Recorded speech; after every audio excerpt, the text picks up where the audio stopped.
Hi there. My name's Yionoulis, and I am the host of the brand new podcast, Empire Builders, scaling success one location at a time. This is a podcast dedicated to talking to the founders and the current leadership of those large multi-location brands that you see every single day where you eat and shop at. And we want to find out from these guys, why this business, right? Why of all the things you could do in the world, you chose to do this? We're going to learn what their challenges were at the beginning, what almost broke them. We're going to learn what they're facing today. And as always, we're going to end the show with a wonderful war story. That's one of those stories where you go, I can't believe we got through this. It was insanity, and hopefully they always end with a nice little laugh. So I can't tell you how excited I am to bring you these interviews with these amazing guests and just stoke that entrepreneurial flame that we all have to learn what it took to kind of get where they are today and how they got successful. So thank you for joining us, and I look forward to sharing these wonderful interviews with you.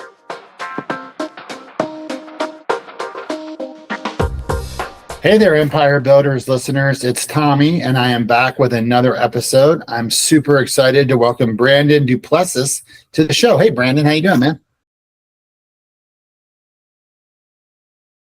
Fabulous, alive and well, Tommy. Thank you for having me. Oh, thank you for being on the show. I really appreciate you taking the time. This is a show that's all based around entrepreneurs and their businesses and why they chose this business and how they get started.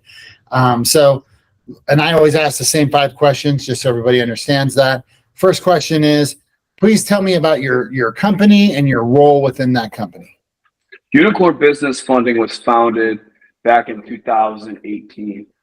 Unicorn Business Funding, the main objective is for financial empowerment, business credit profiles, credit enhancement, trust LLCs, taxes, life insurance, business, and personal loans with an expedited process, as opposed to all these other companies that the clients will wait months to get. These results are always within less than a month. And I've been able to have the blessing of servicing individuals globally, over 55,000 clients with my company that I've orchestrated. It's been really a tremendous journey.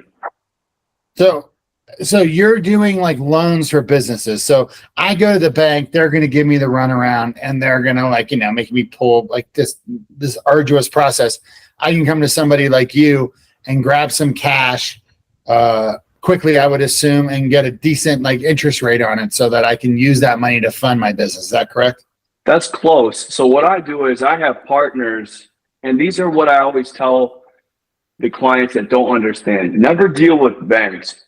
Banks hate me. I'm a T-Rex because I've infiltrated all banks, coming up with the hack, because there's good people out there that get denied loans. Whether they have credibility on paper for a W-2 1099 business owners or not, they get declined. If you were to come to me, tell me your business need or whatever loan that you need for your structure, and up to 2 years forgivable, and it could be any loan from $1,000 as an example all the way up to $5 million. And the interest rate is always less than 2.5% after that 2-year forgivable period.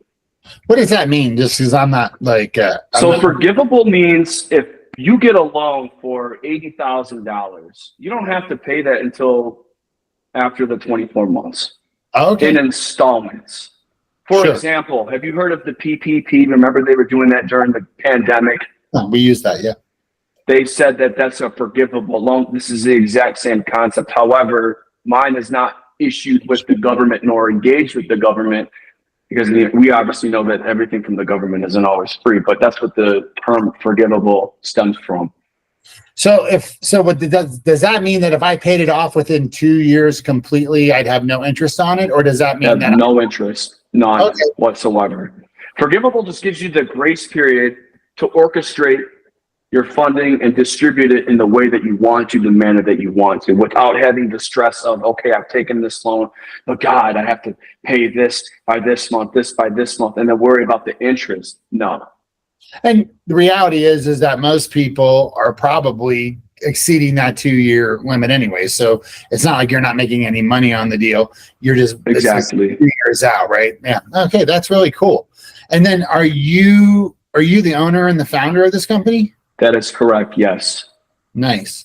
So that leads us right into our next question, which is, why did you choose this business? Like, what did you do before? Like, why are you here? Could have done anything. Honestly, before this, I was playing basketball professionally with the NBA G League, and that began in 2017. This is when I found the company, but I used it as a backbone source because my primary dream was to always play professional ball and get to the NBA. Played 3 years, but when COVID happened, they demanded a vaccination. I declined, and obviously with that, I wasn't allowed to play. So configuring with the ultimatum of, do I go against my moral and get the shot or just sit around and wait for the government? I said, well, okay, I orchestrated a business plan, and then I put my heart, soul, and energy into my business, because that was a huge question for those that were really on high demand for jobs, unless you were in a nurse, hospital, doctor, law enforcement, fire, etc. Doing this was what really elevated the business format and able to help individuals that when they had no security jobs, when they had, when they weren't, before the PUAs and all the different unemployment structures from all 50 different states were elevated. And then you had, obviously the stimulus, EIDL, SBA, and PPP.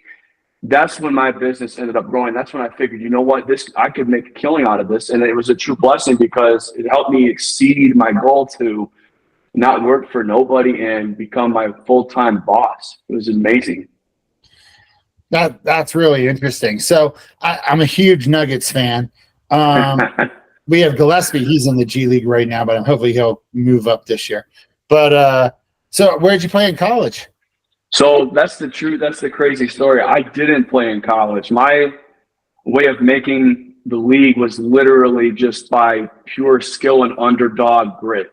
I literally gave up the game. I came from a predominant basketball and football background, so I was equally good with both. But basketball, as we know, has more, quote, longevity.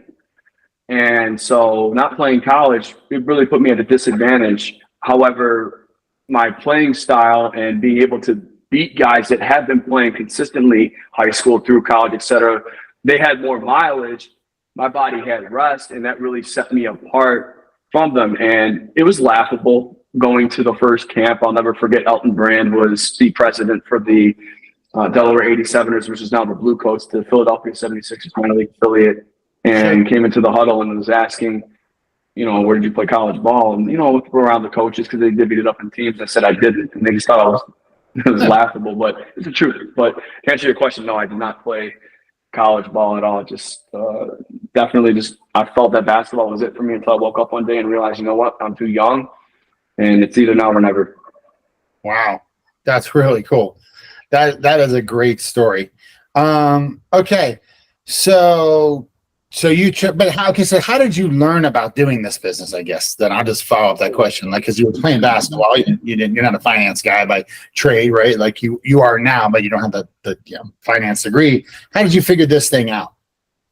Honestly, it stemmed from being in high school. So I got tired of the system where everyone was based off of credit worthiness, getting denied, or just seeing other individuals do it before me, because I was always raised that cash is king.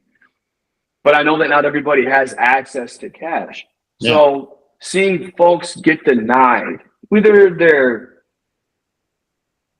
fame as far as money is high or low or poor, to me just felt unfair. So I literally studied hard to infiltrate all credit bureaus, figure out credit hacks, figure out profile numbers, figure out business credit formulas in a fast manner, because we live in a society in the United States where everybody wants everything now.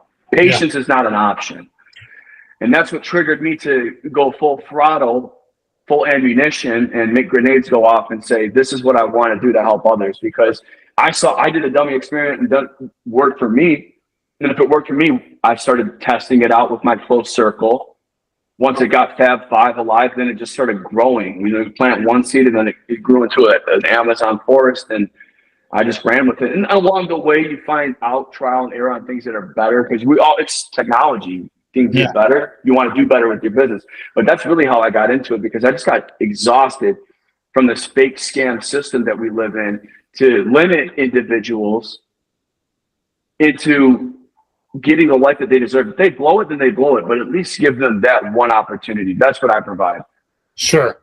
And, I think, banking's just one of those things. It's like you have all this money in the bank, this money, and then, but then when you need money in a pinch, you can't get it. It's like, what am I doing here? You know what I mean? Like, frustrating.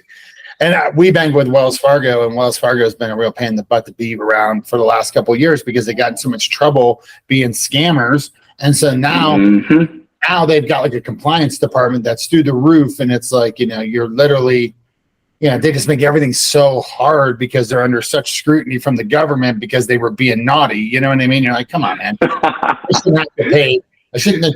At one point, they wanted my business partner to fly out from Missouri to Colorado to sign some paperwork because they don't have any Wells Fargos in Missouri, and that's where he lives now. And he lived here when we opened the company, and we're like, no, this is like not a thing, dude. Like, you can't make somebody get on a plane literally to fly here to do papers. Like, that's ridiculous. Like, come up with a better moving to Chase. You're like,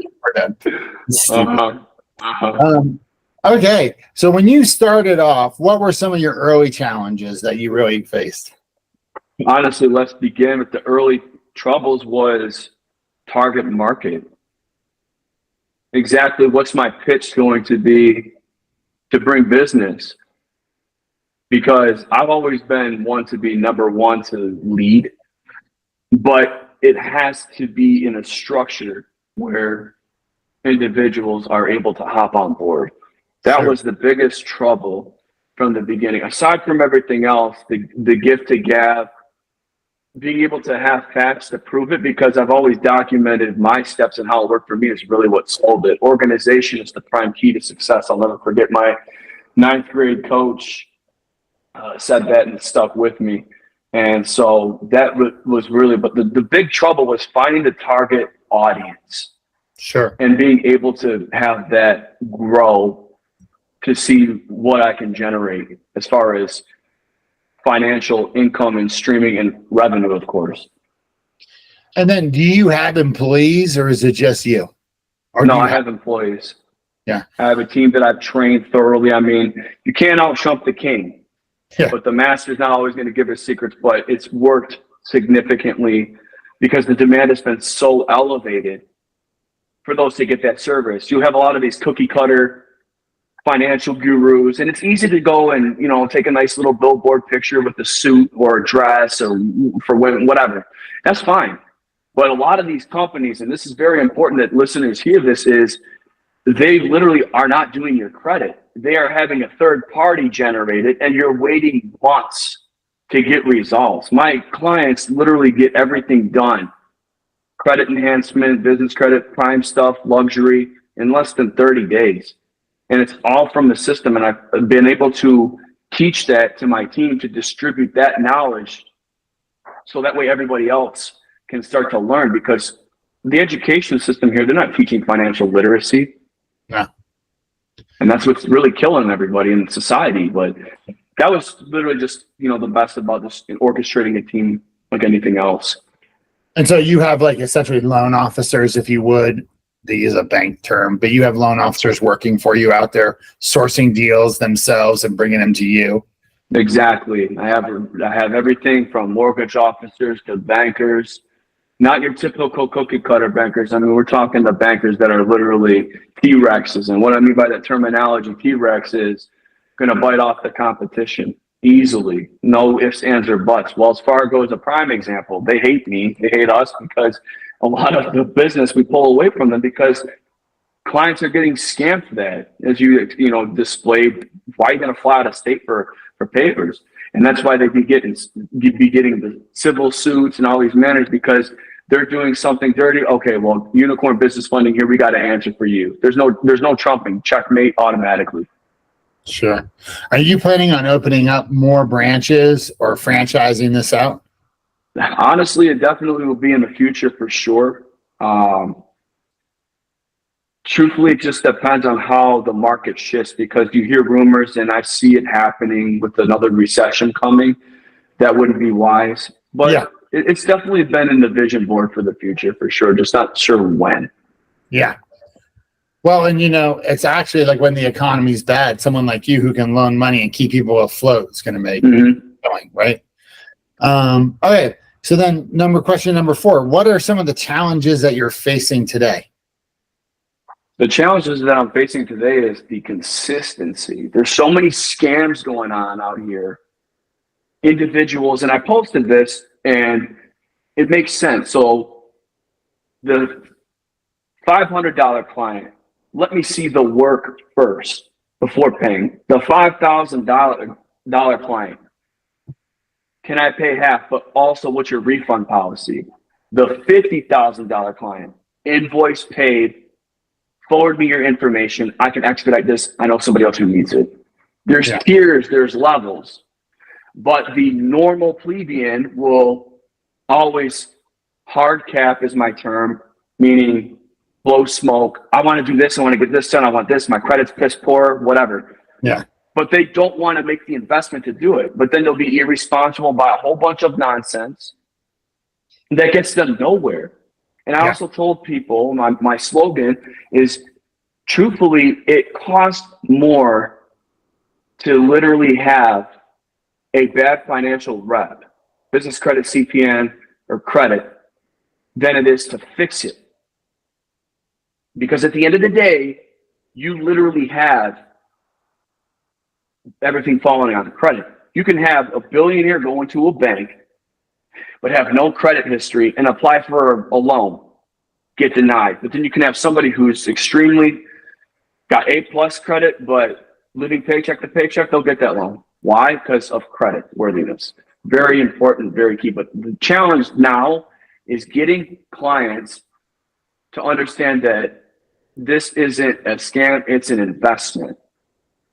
Because there's so much on the internet. And that's just one key. And it's just really, at the end of the day, based off decision and trust. It's like everything in life is a choice. There's only 2 things that are mandatory. In order to live, you have to die. In order to have died, you have to live. Everything else is a choice. So at the end of the day, it's up to the client. That's interesting. Yeah, you touched on something that I thought is so true, and we find that in our business too, is, this, I feel bad for them, but the small guy, right? The guy who wants $1,000 or $500, that guy doesn't have, those guys always require 3x the amount of time and energy to get them over the wall, and then they end up like they're not capable of using or doing what they're supposed to do, right? Exactly. But then you get the guy, and obviously there's 10x of those compared to the guy who wants $1 million. But that guy who wants $1 million, that guy, he's ready to go. Documents in hand, lawyers, pushes it through, gets the money, uses it, pays it back, right? Like, because that guy's professional, and he's, and it's just, it's, the small guy gets like screwed in that respect, because they get all the small guys get a reputation of being kind of like harder to deal with. And obviously they're not as profitable for you as the business either. And then they just make it so hard. And so now, like with our sales reps, we're like, look, if you have to explain how our platform works and they didn't understand that part of it, like, okay, I didn't understand how your system worked, then that's fine, right? Whatever, that makes sense. But if you have to explain the value prop of our system in general, that should be a red flag to walk away, because that guy, you can't teach that guy, you can't convert that guy. It's not worth your time, And we see see it constantly. And I feel bad because these small guys, they're trying so hard, and like they do need this credit access, and they do need systems like mine just in general. But they can't get out of their own way sometimes. And it's so frustrating. And they will suck up so much of your time. They'll just call you and have conversation after conversation. And you're just like, come on.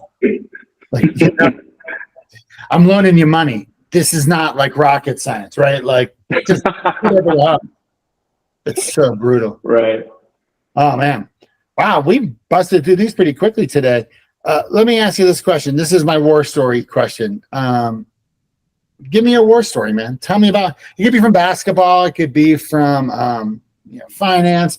I just want one of those stories where you couldn't believe you got through something. It was either horrible or funny or horrible. And now when you look back on it, it's funny. You know what I mean? That kind of a deal. Honestly, the true war story that I can, there's numerous ones, but the biggest one was back in 2022 when I was in the peak and doing very well with business and literally had been held gunpoint by two individuals and got shot in the process. I remember thinking to myself, I wasn't even really timid by the situation. I kind of thought it was funny. And, when it happened, I know that sounds insane, but, I just didn't, think nothing twice about it. But, obviously being able to defend myself, I fought one off, but then there was a sneak attack and shot. Then, my items had been taken, all replaceable. But thinking at the moment, wow, this really just happened. And I remember being in the hospital when they were tending to the gunshot wound and just thinking to myself, okay, well, as long as I could make it through this, that's totally fine. I mean, I wasn't even afraid of what the scenario was. But my next thing was exactly how am I going to bounce back from this? It really opened up my eyes to what my true purpose is. So the funny thing is, after they stitched everything and, got out to the hospital, from the types of formulas that they put through my bloodstream just to numb out the pain. When I got up the very next day, obviously I wasn't able, because it happened on my leg, I wasn't able to work out on my legs. But I figured I'm going to the gym anyway, because sauna therapy is phenomenal to get all those toxins, to get the blood thickening, so that way nothing gets infected and you're still not having muscle atrophy while the wounds heal. I mean, it was a flesh wound, so it was a big gash. It literally looks like the Kansas City Chiefs logo on the back of my leg. Wow. But I'm able to laugh about it because most people are like, oh, that's terrible. Or the very next day, why aren't you in bed going to the gym? Those who are hungry and are literally thriving for elite prime success, to be in the empire frame of mind, are not going to let instances stop them. Even though that's the closest thing to death that anybody can experience, staring down the barrel of a gun in the middle of your head, okay, fine. But point is, I'm here for a purpose. That was my story, and it just made me get nasty to focus on the hours of business, to focus on my recovery, to go to the sauna. Yeah, it sucked taking baths and cleaning around it, whatever, but it's going to heal. If what does not kill you makes you stronger, that old term, great, wonderful. But that literally to me was my Hennessy Wild Rabbit story. And I'm grateful for it because I'm able to survive something to experience for those who may have doubt, or if they have something that happened to them or a misfortune where they want to throw in the towel. Again, back to what I reverted. There's two things that are mandatory. We already discussed that, but everything else is a choice. I knew right then and there, my choice was, okay, this happened. I can either sit around and think, why me? Or get on my unicorn and say, this is what I'm going to do, and fulfill that high image that I have of myself, that vision. That's exactly what I did. Well, you are this is probably my 115th episode of talking about the war stories, and you are the first person who's been shot. So that's insanity. And I've had some crazy war stories, Somali pirates hijacking boats. I mean, I got them all. But wow, that is a great story. And that's very, and I got to tell you, like, your whole life is just like, you're just a hustler, I mean, that's what I get from you. You got into the NBA, showing up at camp, right? Like a walk-on, essentially, you started this business, you got shot, you went to the gym the next day. Like, that's just, God bless you, man, and good for you. And I wish you all the success possible. Thank you so much for being on the Empire Builders podcast. And Also, make sure to get me your email address or your website address, so that anybody who's looking for financing who listens to the show, we can have them click on that, and they can reach out to you. Extravagant, Tommy. Thank you again for having me. It was a true pleasure. Oh, absolutely, man. Take care. And to all of our listeners, man, thank you so much for being a listener, and we really are excited to have you. This is a super fun. This is our second podcast, and this is a super fun one. I'm loving it. Learning about these entrepreneurs and their stories. So I hope you guys continue to listen. And we'll talk to you all soon with another interview.